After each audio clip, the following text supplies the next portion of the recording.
Bonjour à toutes et à tous et bienvenue dans cette nouvelle vidéo consacrée aujourd'hui à la réalisation de vidéos en définition Ultra HD via Premiere Pro, le logiciel de montage d'Adobe. Alors sachez déjà que vous retrouverez dans la description en lien à télécharger deux profils de vidéos haute définition.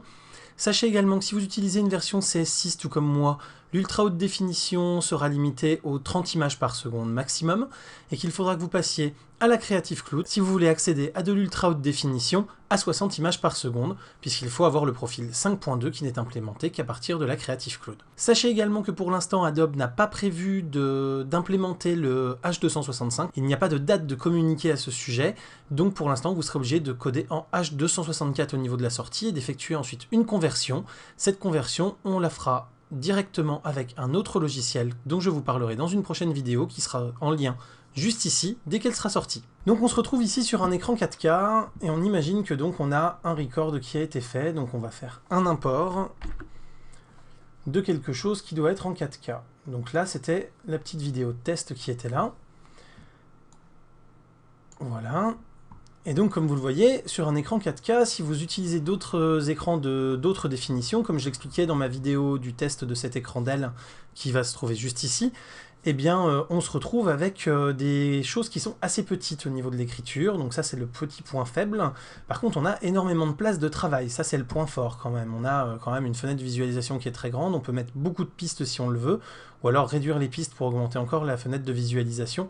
Bref, ça c'est quand même un grand confort.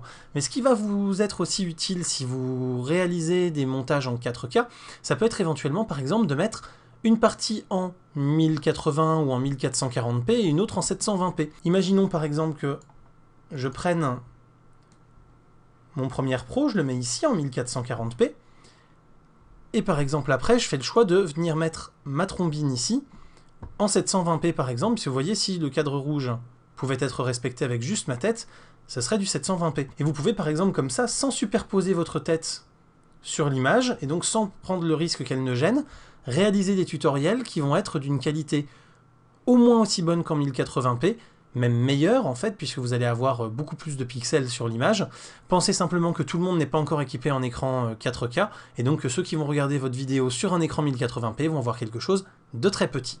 Passons donc maintenant à la raison réelle de cette vidéo, à savoir faire un export en 4K. Donc une fois que vous avez votre enregistrement, donc ici c'est une petite manipulation justement sur Premiere Pro sur l'écran 4K, vous allez vous rendre sur exportation, média, ça jusque là c'est classique. Ici vous allez choisir le H264 qui est ici.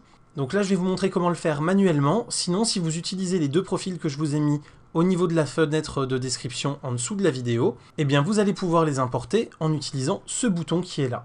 Sinon donc, comme je vous le disais, il va falloir changer un petit peu les paramètres. Et donc, en termes de paramètres, on va d'abord ici descendre sur le niveau et passer en 5.1. Ensuite, au niveau du débit, ici, alors, tac, on va se mettre en VBR 2 passes.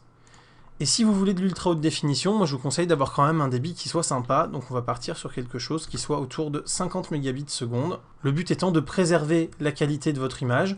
Après, sachez simplement qu'autour de 25-30 mégas, vous êtes quand même sur quelque chose de déjà qualitatif. Mais à titre indicatif, mes simples vidéos 1080p sont codées pour une cible à 12 mégabits seconde. Donc comme on a 4 fois plus de pixels, techniquement il faut être autour de 48 mégas.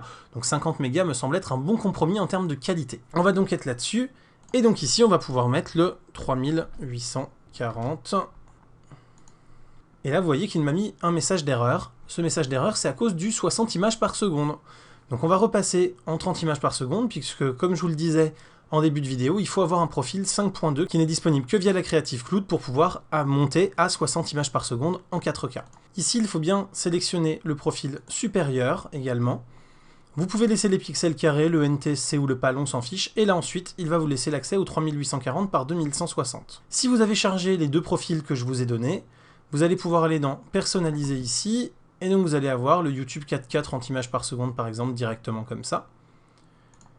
Et sinon, vous allez aussi pouvoir charger le deuxième profil, qui lui est donc en 23,98, donc 24 images par seconde. Une fois que vous avez fait ça, vous allez bien cliquer sur Utiliser la qualité de rendu maximale qui est là, et vous allez pouvoir soit lancer l'exportation, soit le lancer en file d'attente pour que ce soit Adobe Media Encoder qui s'en occupe et que vous puissiez continuer de travailler sur d'autres projets. Et donc là, pour vous prouver que ça marche, c'est-à-dire que si je fais exporter, vous voyez que ça ne me met pas de message d'erreur, ça fonctionne correctement, et là vous allez retrouver une vidéo en 4K, comme celle que vous êtes en train de regarder. Si vous regardez dans la petite roue crantée de YouTube, vous allez pouvoir accéder directement à un rendu 1440 ou 2160p. Voilà, vous avez maintenant la possibilité de coder vos vidéos en 4K pour les mettre sur YouTube ou sur n'importe quel autre support, et on se retrouve très bientôt pour la vidéo qui vous explique comment coder tout ça en H265. Si vous avez aimé cette vidéo, comme d'habitude, n'hésitez pas à lui mettre un petit pouce vert et à la partager pour la faire connaître et m'aider à me faire connaître. Vous pouvez me retrouver également donc sur les réseaux sociaux avec les boutons qui sont juste là sur le côté de l'écran. Vous pouvez également vous abonner à la chaîne ou découvrir mon site. Je vous dis à très bientôt pour plein de prochaines vidéos, photos, techno, informatique, tests de matériel et tout ce qui va avec. À très bientôt, salut à tous, bye bye!